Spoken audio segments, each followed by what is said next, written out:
Okay, so we'll continue our discussion of detectors. And so we talked about basic particle interactions and trackers yesterday. And so today we'll talk a bit about calorimetry. Yes, okay, so the basic idea of a calorimeter, as you may know from the name of calorimeter, comes from measuring energy or measuring heat. And so the idea basically is to have a detector that's going to absorb the energy and measure the particle's energy and also direction of where the particles are going. And depending upon the type of material that one has, you can see here are listed a bunch of different materials, their density, the critical energy in terms of MeV, the radiation length for the electromagnetic showers, and then also some properties here in terms of the interaction lengths and the energy that's deposited by a minimum ionizing particle for many different types of materials. So as we saw on the first day, the basic idea of setting up these kind of onion-like detectors is having material which is thin, the least dense trackers that are inside, but you really want to contain all the particles, measure all of the energy of the particles, including the neutral ones, and that requires stopping them in the calorimeter.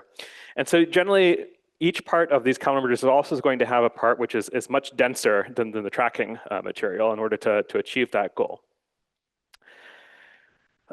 So we want to, why calorimetry? Well, we want to measure both the charged and the electrically neutral particles. So in general, right, if they don't have a charge, if they're just moving through a small amount of material, they won't interact that much. And so neutrons and photons and other neutral particles will pass through those tracking detectors generally without leaving much of a signature. But you want to measure their presence in general. So you want to see both the charged and the electrically neutral ones. And calorimetry in general also allows kind of like we would call the energy flow, right? In order to be measured, we can, looking at the missing energy, if there is significant energy from neutrinos or other particles that just exit the detector entirely, if we can measure all of the other energy. We can also measure what we call jets or streams of particles that are coming out and seeing how the energy is distributed. And one of the things that we will see is that if you remember from the tracking lecture, in general at high energy or high momentum, the resolution of the tracker got worse, right? Because it became more difficult to measure those. As we'll see here, actually, it's the opposite in calorimeters, which generally the resolution is going to get better as a function of energy, which makes it also a nice tool to have when you're going to high energy and wanting to also measure those precisely. Okay, so in terms of the importance of resolution, these are some old examples of some very old calorimeters. So here at the spirit detector, looking at Charmonian spectrum. So you can imagine here is looking at the photon energy and being able to resolve all the different states of Charmonium. And so this was, when they were trying to understand the structure and heavy quark theory in the 70s and 80s, the difference between seeing all of these little peaks that you can see here, 1, 2, 3, 4, 5, 6, which are the different excited states of Charmonium, which require you being able to resolve there's a difference between peak number 2 and peak number 3, whereas if you had a broader resolution or you didn't have quite a good resolution, this could all end up in just one kind of large unresolved peak, and it wouldn't allow you to see that level of detail. And here is an example from some heavy ion collisions where they're able to resolve different energies and identify a bunch of different heavy nuclei that were produced in that. Again, the difference is saying that if you have a resolution which is able to resolve that different structure, because of the excellent resolution, you can see the difference between those and not just one broad kind of peak. And more recently, if you remember the Higgs discovery from 2012, this was a combination of high purity states like the ZZ decays, in which there was very little background, and we were mostly relying on the fact that we saw this peak when there was basically almost nothing else in terms of the background. But there was also the diphoton signature, which was very important in the discovery because there weren't many statistics, right? There weren't many events in the ZZ case, whereas there are a lot more in the diphoton case. And so here is an example. Let's say if we had the Higgs is a very, very narrow resonance. And if you had perfect resolution, you just see this, you would imagine this is just made up, a plot. This isn't actually the Higgs, but if you would see a very narrow peak, if there was, if it was just a line spectrum, if there was just a line there, but with, good resolution, right? That of course gets dominated. The width of that gets dominated by the resolution, but you're still able to see the peak. And then with worse resolution, it gets wider and wider and wider as the uncertainty on those measurements gets larger. And so in the case of the Higgs, where we have this, basically power spectrum falling background, right? It becomes very important that all of those events from that resonance appear very close to each other so that you can resolve that peak. And so what we actually saw, right, in the detectors was this little bump right on top of this very large background. Now, if you imagine that the resolution was much, much worse, that would have been all completely spread out, and you wouldn't be able to tell the difference between that and the falling spectrum because your events would have been spread out all over that falling distribution. So resolution certainly is something that we want to optimize in these detectors. But it's not just the energy resolution that we'd like to do. We would also be like to have good timing resolution. This will be important as we come to talk about this for separating the Bib and pileup type particles from the signals that we're interested in.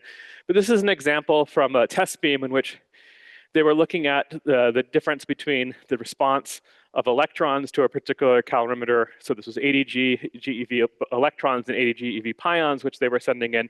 And they were looking at how fast basically the response to the calorimeter was and what the width of that distribution was. So as we talked about yesterday, electrons very quickly lose their energy through the showers, where hadronic processes have many different components and tend to have a much more distributed in time as well. And so this is what it's showing here, is when they looked at that timing distribution for when the energy was released and measured in the calorimeter, for electrons, it was a very narrow distribution, right? And then for the hadronic pions, the interactions, because of those showers have many more processes, some which take quite a long time, and there are fluctuations. There's a much broader spectrum of the distribution of the energy that was left in the calorimeter. And so you could, for example, use this in principle to separate electrons and pions in this example by also having excellent timing resolution.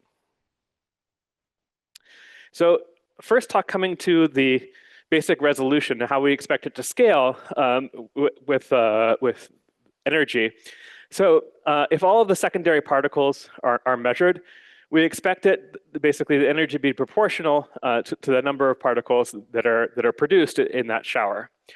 And then the fluctuations of the number of particles should follow a Poisson distribution of sort of random processes. And then a large n limit, we expect it to have a Gaussian distributed sort of process, which the fluctuations will go like 1 over the square root of n.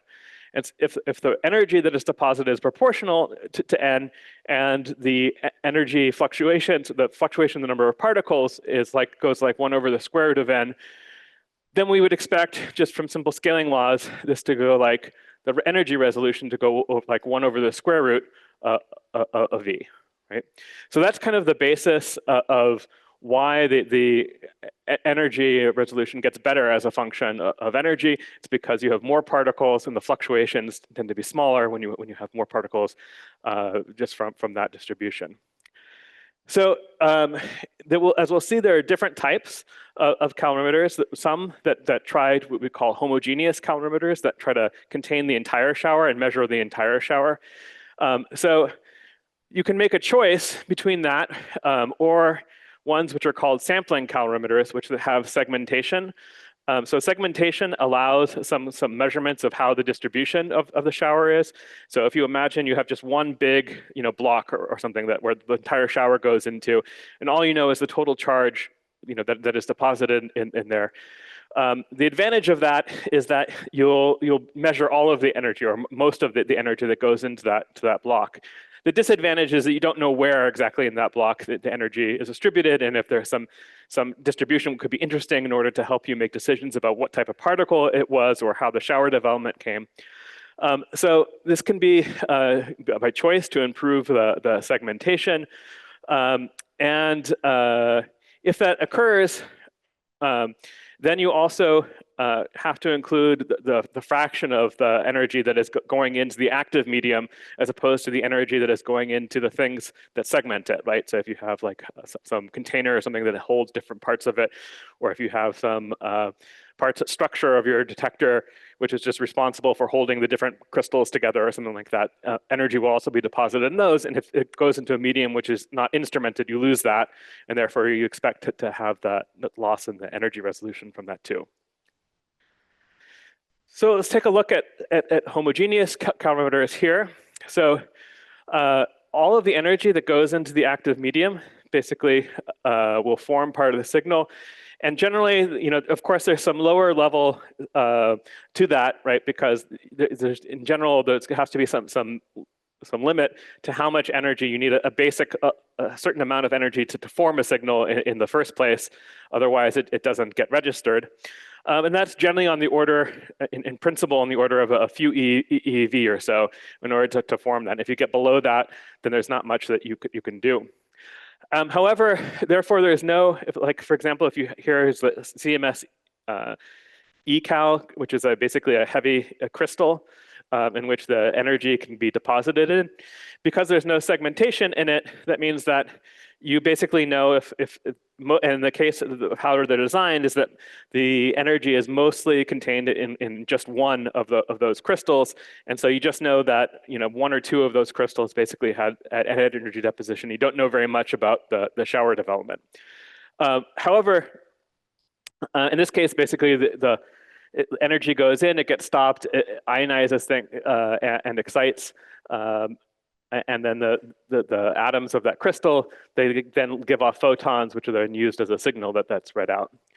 But they can reach absolutely excellent energy resolution, so on the order of 1% over the square root of E. So that's allows you to get that, for example, in the case of CMS, this was what allowed you to get that excellent peak in the diphoton spectrum from the Higgs, is that you had a very, very good energy resolution on those photons that were being seen from the Higgs decay. So an alternative to that is what's called the sampling calorimeter, which is kind of a sandwich between the different types of material. So you can have the absorbing material where you're actually going to be your active medium in order to measure the signal. And then you have something else. In this case, you put some heavy piece, and then you have like segmented into little pieces like this, like there's little different parts of the sandwich. And so it's a sandwich of active and absorbing material, and it allows you to see how the energy is distributed as the shower develops, longitudinally, right? The cost of that is that now you have pieces of your detector, right, which are in principle not taking the energy deposit them, are not taking part in the form of that signature, and so you lose that fraction. However, there are a number of calorimeters that are built this way over the years, and this is just showing the resolution there. And so generally, you get a little bit worse resolution because you have that sampling fraction that we have to add in. So we said the first thing is that we expect the energy to get resolution to get better, like the square root of E. That's not quite the full picture because that's kind of like of your ideal calorimeter. In reality, you have other parts of this which are contributing to the resolution. You have contributions from pileup, perhaps, both in and out of time, beam-induced background, which are adding energy into the calorimeter kind of randomly, and that is not associated to the particles that you're actually interested in. And then just in general, electronic readout noise, imperfections in the construction of it. So, you try to build this thing as symmetric as possible so that each different part of the detector looks like every other part of the detector, right? However, the reality is that each crystal is a little bit differently built. Each part of the detector is a little bit different. And that leads to non-uniformity of the signal and fluctuations in the containment. And then also, if you have dead material, which generally real detectors have to have, also you have energy loss in those, which can go into a constant term. So a more kind of realistic parameterization of that typically looks like this, where you have a component which is from the fluctuations in the sampling, a component which depends upon the noise, and then also just a constant term to it. And then so you can look at, in the case of looking at different, this is for EM calorimeters here over the years of different ones that were built, comparing sampling calorimeters up here to homogeneous calorimeter energy resolution.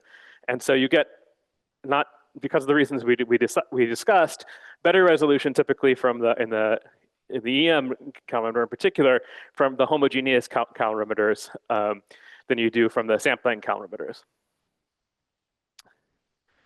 So that's for electromagnetic showers. For hadronic showers, remember that due to the neutral pion production, the hadronic showers always also have a component which is significantly also an EM component. So here's a simulation of that where they show here in red is the EM component of that shower, and then blue are the charged hadrons and where they interact. And so in each one of those showers, we expect to have combination of both electromagnetic and the hadronic showers. And as we discussed yesterday, the thing that you notice is, first of all, these showers are much broader and much deeper. And there's also a lot more fluctuations because of the large number of processes which are involved.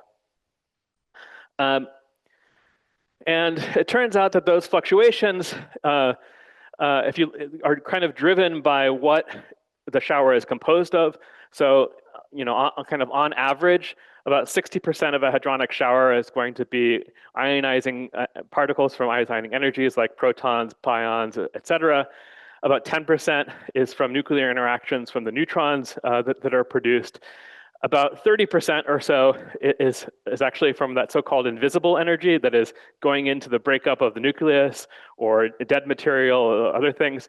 And there can be relatively large fluctuations depending upon the fluctuations of the EM component and the hadronic component, the fraction of energy that goes into breaking up the nucleus, and the fraction just depending on where the energy actually gets deposited in the active material or the dead material, which leads to fluctuations which are much larger in general than the EM component. And so that sampling term typically is much, much larger in the case of the hadrons. So the same basic idea, right, of having the fluctuations in the number of particles or the energy that's deposited in a particular part of the calorimeter. But because of all of these complications, that term in the resolution tends to be much larger, and we expect a much worse resolution in general for hadronic showers than we do for electromagnetic showers, or for electrons and photons in particular. Okay, so we also saw, right, that this is usually characterized, as we talked about yesterday, by the hadronic interaction length. These tend to be deeper, right, than the hadronic showers. So if you look at how much energy you need to contain for different types of particles, so for example, pions in different types of materials, you have to have something which is generally deeper, so we're talking on the order of meters worth of material rather than centimeters worth of material in order to contain most of the energy of that shower. So the other major thing that we see is that generally the hadronic calorimeters are going to be deeper and larger and more, than the electromagnetic calorimeters. So the CMS calorimeter, they use brass and scintillators.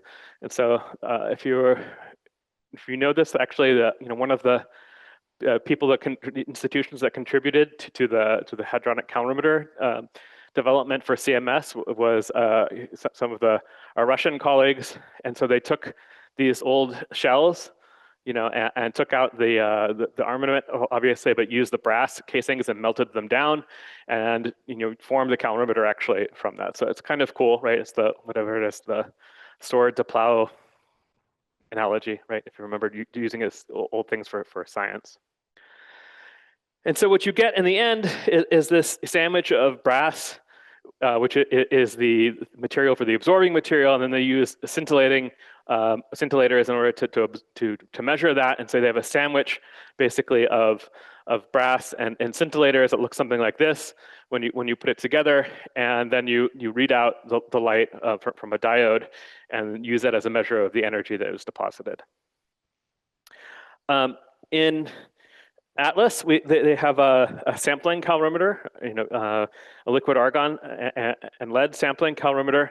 So here we have our active material is the liquid argon, so the charged particles, when they are inside of it, they ionize the argon, and then there's a drift gap where the electric field is applied. The signal is then induced on a readout electrode, and then you have also, in order to start the shower, you have a piece of lead, right, or a block of lead in front of it in each of those little cells. And so most of the interaction actually is in that thick lead, which has a much higher density, and then the showers are then read out with their energy ionization in the liquid argon. Kind of a unique feature of this is that this is called the so-called liquid argon accordion geometry of this calorimeter.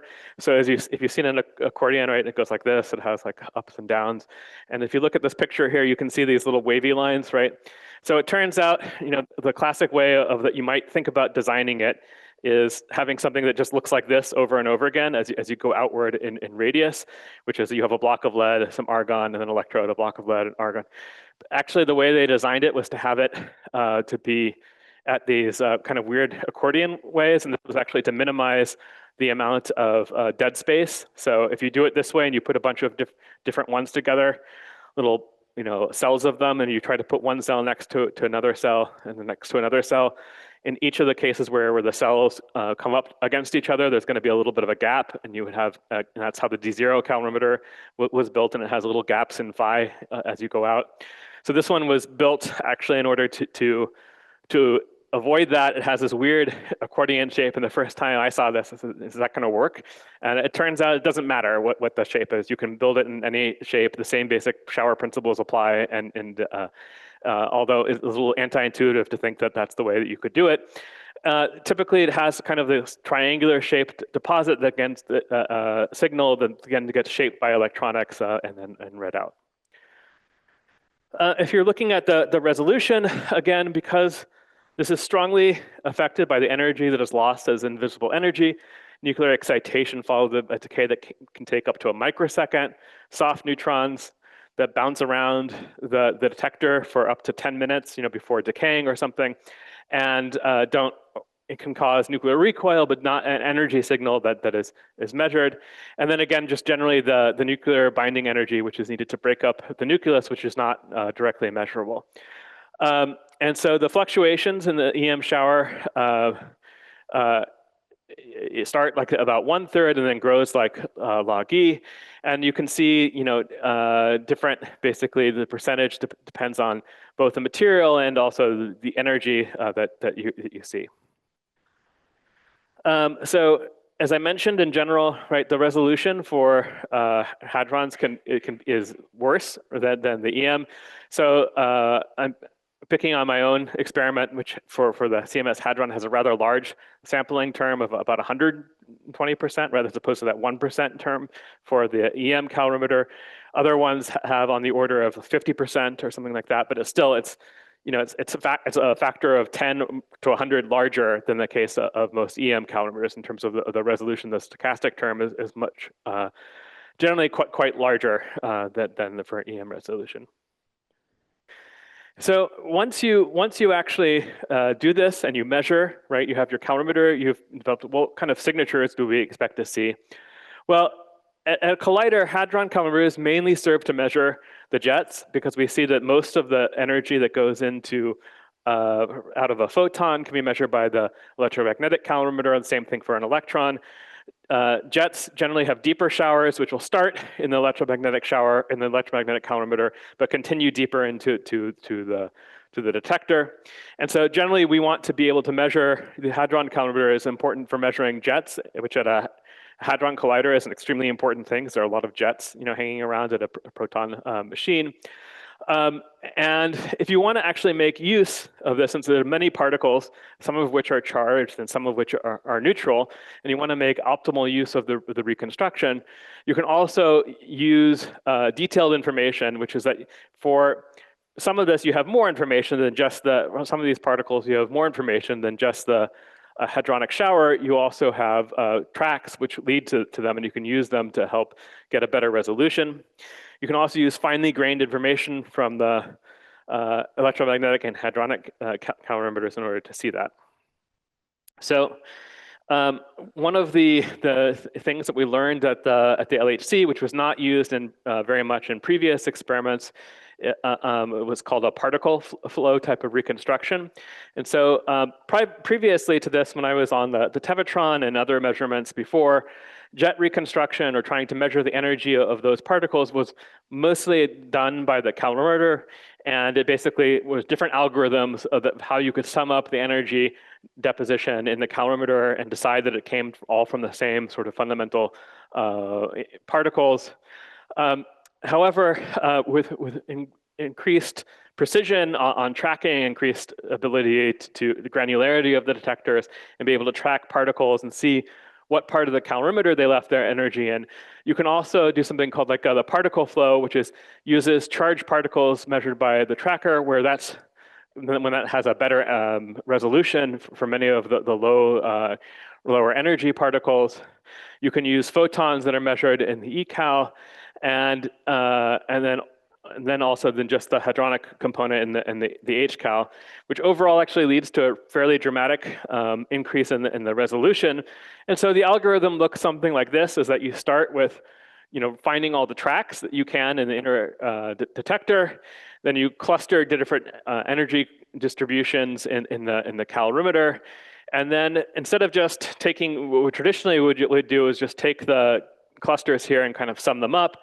Well, you can actually now take the particles in the tracks in the detector, track them and see what part of the calorimeter, and see if they left energy there and match them to that.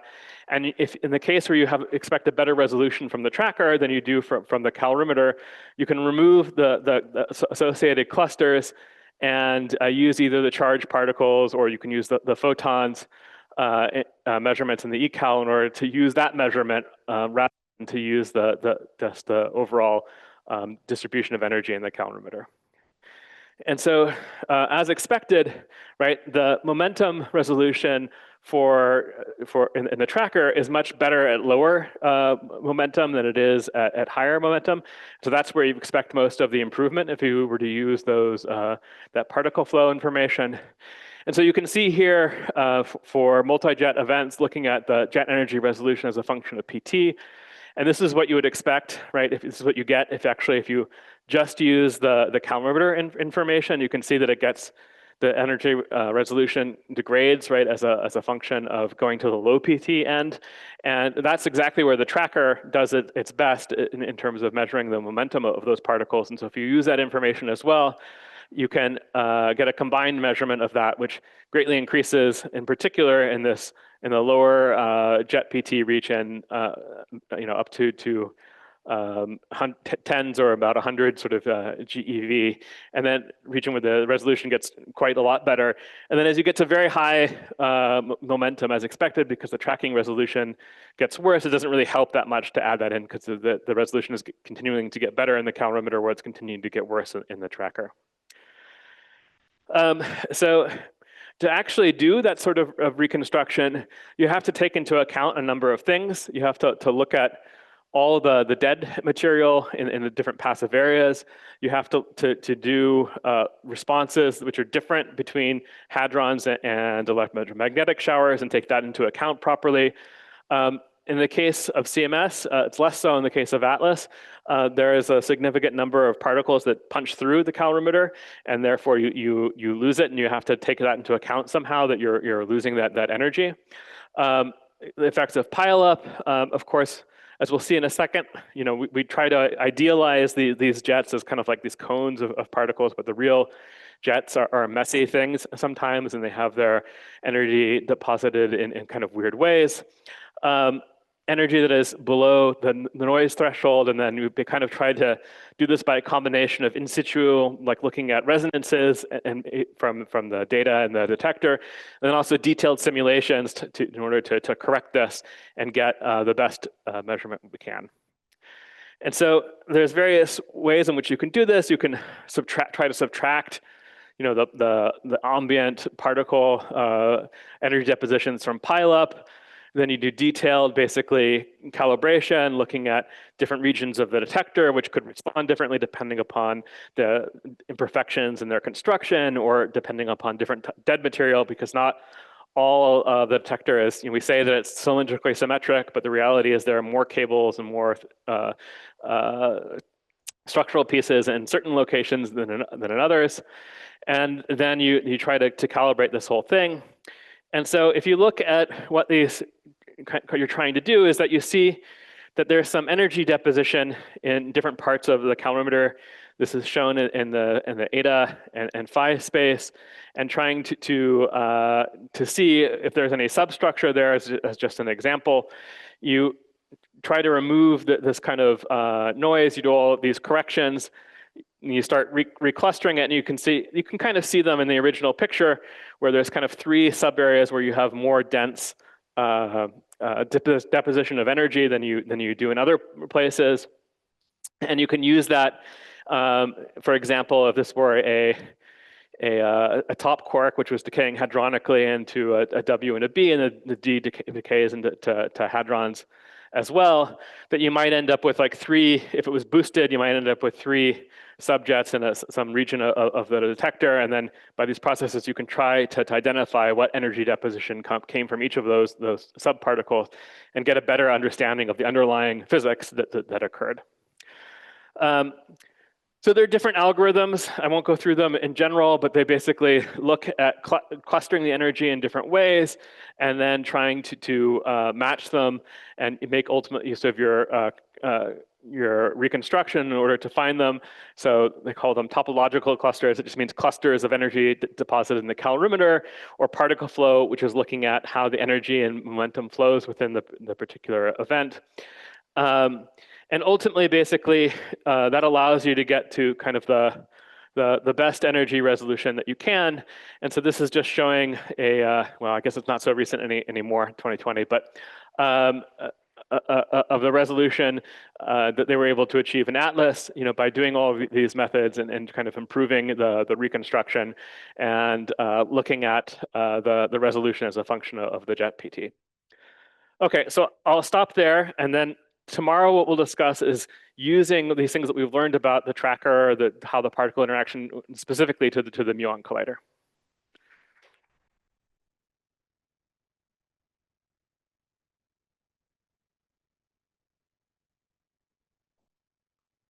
Questions before we start the break? Anything quick?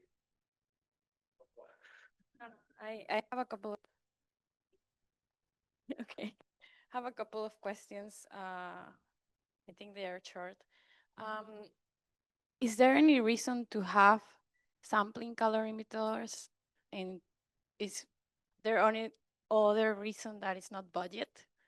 So it's budget, but it's also like if you want to be able to have longitudinal segmentation, like that can help you understand more about the shower process. So in the case of identifying, for example, the difference between energy deposition in the electromagnetic calorimeter from an electron as for a jet, because of the different ways that the hadronic particles interact and the only ones that don't have that.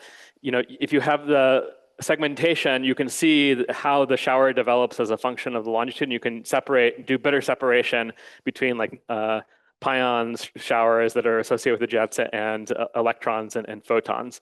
So it kind of helps you there as well. But the cost is in resolution. Yeah. Okay, and my other question. Can you talk about some ways to account for the punch through in the?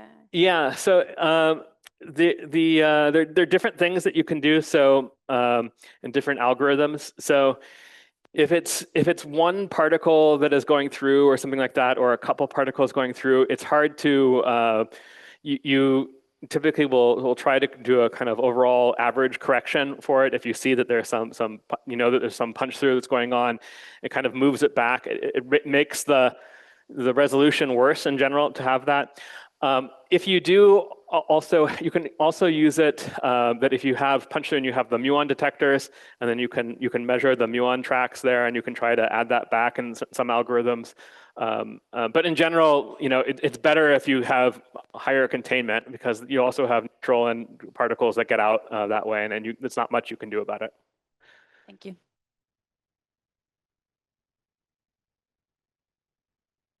Any more point to clarify?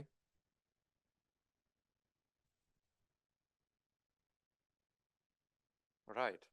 So I can thank Kevin once more.